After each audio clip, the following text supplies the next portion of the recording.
Well, there's something you need to know. I am Sir Christopher Hansen from the local town watch, and we are doing an investigation on adventurers who meet powerless townsfolk for player lives. 25 armed guards are waiting for him outside. The party refuses to help him. Hey, what's up everybody, I'm Skittle Riddle and welcome to another DnDGreentext video. Before jumping into this video, I just want to take a moment to appreciate this guy's dedication.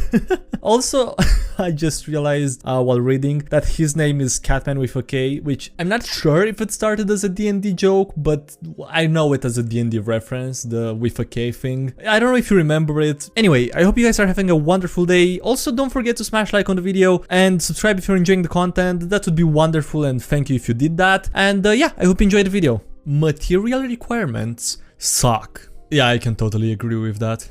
What are your favorite and least favorite RPG mechanics? Material requirements for spells. For example, player, I cast Firebolt. DM, okay, you're going to need the Eye of a Sad Newt, the last breath of a red wormling, a petrified dino turd with exactly 8 kernels of corn, and a vial of Strahd's jizz. How the f do I find those? Randomly. Okay, and if I get those I can cast it? Yes, but only once. What if I miss? Can I cast it again? Only if you have the materials. Jesus Christ, I mean, is there anyone that's not a psychopath that uses material requirements? I mean, if you do and everyone at the table agrees with doing that, obviously then it's fine, but I would like to know why you're doing that to yourselves. And just then, he realized he had f***ed up. Bimmy, Brick, Half-Orc 2nd level Barbarian, Binatmi, Human Artificer, Triton Bard, and sort of a new DM. We're walking through a tropical jungle of sorts. Here are twigs snapping. 3 panthers. Initiative is rolled. I attack the biggest panther with my fire axe. It dead. Artificer shoots another panther. Crits. It also dead. Bard uses vicious mockery. Makes a yo mama joke about his now dead mom. Jesus, dude. DM describes the panther looking sad. The entire party, out of character, goes, "Aww." DM mutters. Oh. The entire party proceeds to try and tame the panther. I like that it's somewhat wholesome, if that makes sense. I mean, they killed its parents, but they didn't kill the last one itself, at least. But I think it should be really difficult to tame it after going through that fight with it and killing, you know, its parents or whatever the other 2 panthers were. The edgiest sort of DM. Playing a game a few years ago in an incredibly grimdark setting that the GM made up. Absolutely over the top edge tier. Party is a bunch of people that were frozen for a good number of years and had been collected for research, quote unquote, but we managed to escape back out into the world. The world is a total heap ruled by evil completely without any good in it to like an extreme degree. My paladin doesn't care for this, and as we go about, he's making small measures to try and improve things where he can. The GM keeps trying to make him stop or fail by having people constantly taking advantage of him, try to kill or fool him, and presenting such awful scenarios along the way that just don't vibe with the paladin like a literal human farm. Eventually, sorry, what the f***? I just processed that last sentence. Jesus Christ, dude. Eventually, find a safe haven cathedral of my religion and God. Yeah, I already feel like this is gonna be a trap. Figure we might be making some progress because a literal angel comes down to bless me and my dwarf shaman bro. Get a quest to go slay some demon in the area for the angel. Go do so and come back to report our success. Turns out, the angel has been ambushed and now is controlled by the evil faction and is wearing an iron mask that the wizard says is forcing us to attack her. Me and the dwarf bro refuse to kill her in the boss encounter after, and when she's down, we work together to pry the mask off her face with all of our strength. I call upon my god to give me the strength to save this one. We roll exceptionally well, and the GM proceeds to describe in glee and deep detail how instead of tearing the mask free, we rip her entire head off with gore and blood all over us. Okay, dude, what the f***, man. I really hate, I mean, it's not exactly the same concept, but I really hate when DMs choose to punish you when you roll exceptionally well, when you're trying to do something that they don't want you to do or that you're not supposed to do, or just some random stuff. Like, I remember a story a while ago, I don't know if you remember it or not, about a guy that wanted to throw up a child in a play-like way. The DM made him roll strength, he rolled 20, and the child is not part of the campaign anymore, let's just say that. I know it's not exactly the same thing, but that's the first story that came to mind after reading this one. And obviously I know I'm not a great DM myself, but I don't know, it just seems to do that. How to deal with horny players. I'm sorry, I'm imagining it like a WikiHow article right now. I'm gonna get off track for like a few seconds. I don't know if you're familiar with the random WikiHow articles, but this could definitely be a title for one of them. BDM. One player is an elf druid. Flirts with literally every female NPC. Funny at first, but it gets really old really quickly. This behavior becomes so predictable that I get an idea. Party goes to a busy pub to look for a criminal contact. Introduce human barmaid. Horny elf immediately rolls a charisma check. 19. Barmaid tells him to follow her in the back room. The rest of the party continue doing the actual quest. He goes into the back room. The two of them are alone together. There's a private bar with pristine stools but no drinks on display. The barmaid says that she's going to get fine wine out of the cellar. Barmaid goes into the cellar while the elf investigates the room. Middle-aged human man emerges from the cellar door. Why don't you please take a seat there? Player sits on a stool. What are you doing here tonight? He says he's just flirting with the barmaid. And how old is this barmaid? He says he thinks she's around 30. So you think it's okay for a 2000-year-old elf to make sexual advances towards a 30-year-old woman? Player says yes. Well, there's something you need to know. I am Sir Christopher Hansen from the local town watch, and we are doing an investigation on adventurers who meet powerless townsfolk for... Player leaves.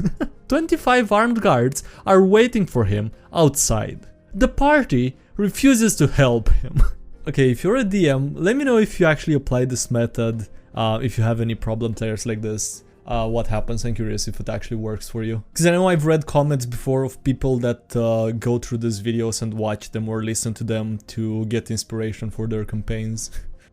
Aenon is a barmaid, reading a bunch of old school modules. Thirsty barmaids come up quite a lot. Flirty smiles, shy looks, etc. Basically, assuming that the party mostly consists of male humans or at least half-elves with maybe a token dwarf. Not an unreasonable assumption back in the day. Picture trying to run one of these modules to a modern D&D party. A band of garishly dressed freaks enters the tavern. The poor barmaid swallows in fear and disgust. They moved quickly. Her eyes dart from one horrific beastman to another, then at the horned half-demon that would probably eat her soul. Finally, she approaches, chooses the least unappealing of the lot, and manages to strain a smile. Please be gay, please be gay, please be gay. The script must be obeyed. The script must be followed. Her life is hell. You don't play games. Wizard's new spell. Be me, wizard. Be not me. Party fighting a beholder. The DM knows that my utility spells are overpowered and he constantly puts cone of anti-magic pointed at me. Time to try my new homebrew spell. The DM looks confused. He doesn't allow homebrew. Send custom spell to roll 20 chat. Throw dagger. Materials required, 1 dagger, which the spell consumes. Make a spell attack to a single target within 60 feet. Dex is your spellcasting modifier for this spell. Deals 1d4 plus your spellcasting modifier on hit. Critically hits. The DM laughs so hard that he says the beholder turns off anti-magic for 2 rounds. Okay, that was creative, but we also have delete goblin. Materials required. 1 warhammer and 1 goblin within 5 feet, which the spell consumes. Barbarian player used to use it all the time. Weeb copy and pastes an anime backstory. BDM, Player has been playing a wizard up to level 7. Randomly messages me between sessions asking if his wizard can go off doing something else while he brings in a new character. Okay, I guess. He says he wants to play a rogue. I've had to deal with a lot of homebrew with this group, so I'm relieved. I ask about the character. He says that his character is a thief who needs to steal enough money to buy his hometown back from a tyrant. Cool idea. I don't actually watch anime, so I don't know where he got this idea from. He proceeds to straight up tell me which anime character he's ripping off word for word. Links me to the One Piece wiki and tells me to read that if I want to know more about his quote-unquote character. Nice try, mate. I'm still not going to watch it.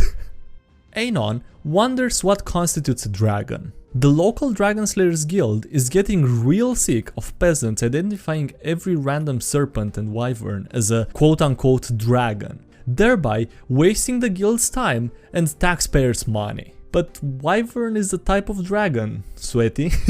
Okay, well, if they didn't want to deal with this kind of maybe they shouldn't have split off from the Monster Hunters guild, should they now? You opened this can of worms, now lie in it. Implying that snakes aren't baby wingless dragons. Them city folks sure are dumb, huh, Gary? Gary, dude. New DM attempts a mock battle. Be me, eventually going to be DM. Be not me. 5 people talking to each other over Discord. One of them is the DM of our first D&D campaign. Loved it.jpg.